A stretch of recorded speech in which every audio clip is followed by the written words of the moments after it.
We do our best, and we have a lot of treatises and accounts and pictures and things to base our interpretation on. Of course, we can't know that we're 100% right, but I feel that we do get to the essence of it.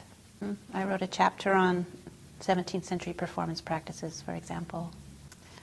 How to play the violin in a 17th century manner, based on the treatises that I could find.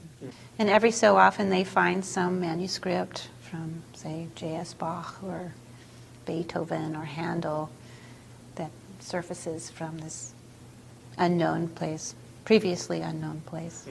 Yeah, it's always exciting.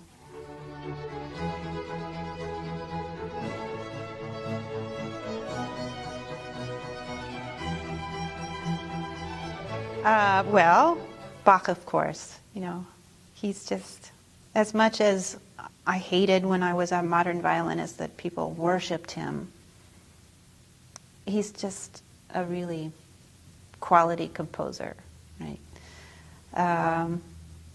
I like the early 17th century Italians, Dario Castello and Fontana. They're just fantastic composers. Antonio Bertali is close to my heart. I worked with his music very closely. He's a 17th century German, Italian who worked in Austria. Henry Purcell. It's just too hard. Valentini, Charles Avison. There are too many. I can't do it.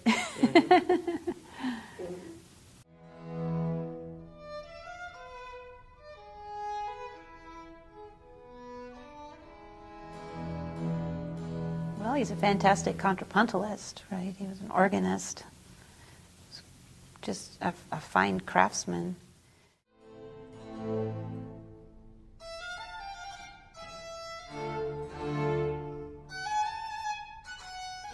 I think part of what makes a lot of the Baroque music in general more relevant to some people today is that the bass lines, compared to later styles, are quite simple. You know, basically you start in one key and then you travel away from it and then you come back to it, and there's a form, there's structure, so it's easy to follow. You know, there are a lot of pop tunes that do the same thing, right?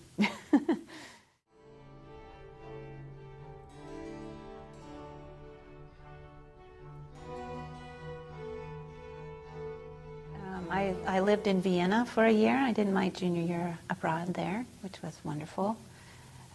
I do tours occasionally. I was on a big Bach tour with the Washington Bach Consort. A few years ago, we went to several of the places where Bach worked and performed himself. That was a lot of fun, including Leipzig, where I got to play the Bach Double with one of my colleagues, you know, in the Thomaskirche there. Mm-hmm. I'm going this summer with Apollo's Fire, which is the Cleveland Baroque Orchestra. We're going to Austria and England. I did a project with the Boston Early Music Festival, a recording of Niobe that we did in Boston a few years ago. We did that in Germany, in Bremen. So I get over there sometimes.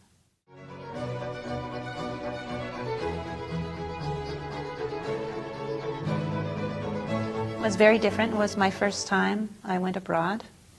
It was the first time I ever had a room to myself. It was the first time I was ever in a country that didn't speak my language. So it was very eye-opening for me in many ways.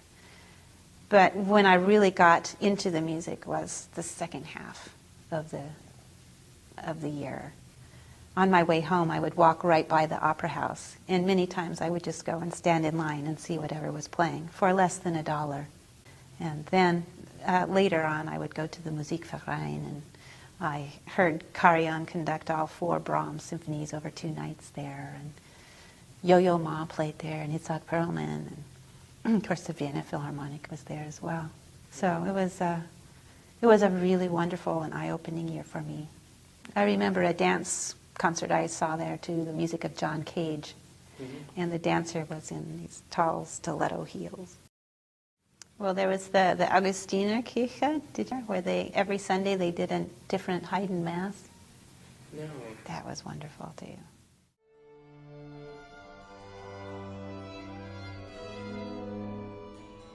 There with my parents, actually. They came over, and we saw some shows in Salzburg.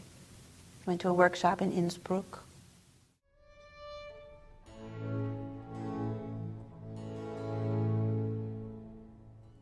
Well, one thing I did learn was that I really did enjoy playing the violin. You know, when you start when you're age 5 and do it all your life, there comes a time when you think, do I really like what I'm doing?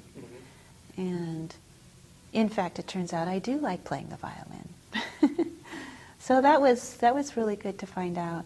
I took some lessons with a former professor at the Hochschule there when I was there, which was fun to study Mozart with her and play the Viennese waltzes in places where they knew how they go, right?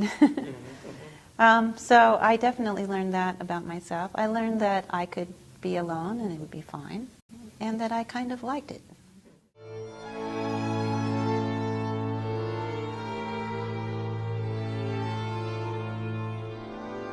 Atlanta has some very fine Baroque musicians, and we try to use them when we can. There are also some people in this area of the country, the Southeast in particular, that have been playing with this group since its inception. So these people who have come in for so long have a vested interest in still playing, and they are the Atlanta Baroque Orchestra. So we have the situation where we do bring in a lot of people. But we do try to get the same group back.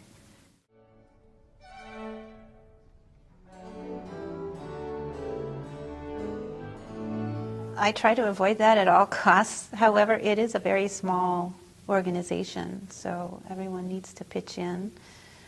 George Reardon, in particular, is wonderful. He's really taken the reins and done a lot of the administrative work here. But I do need to be involved, and I help where I can.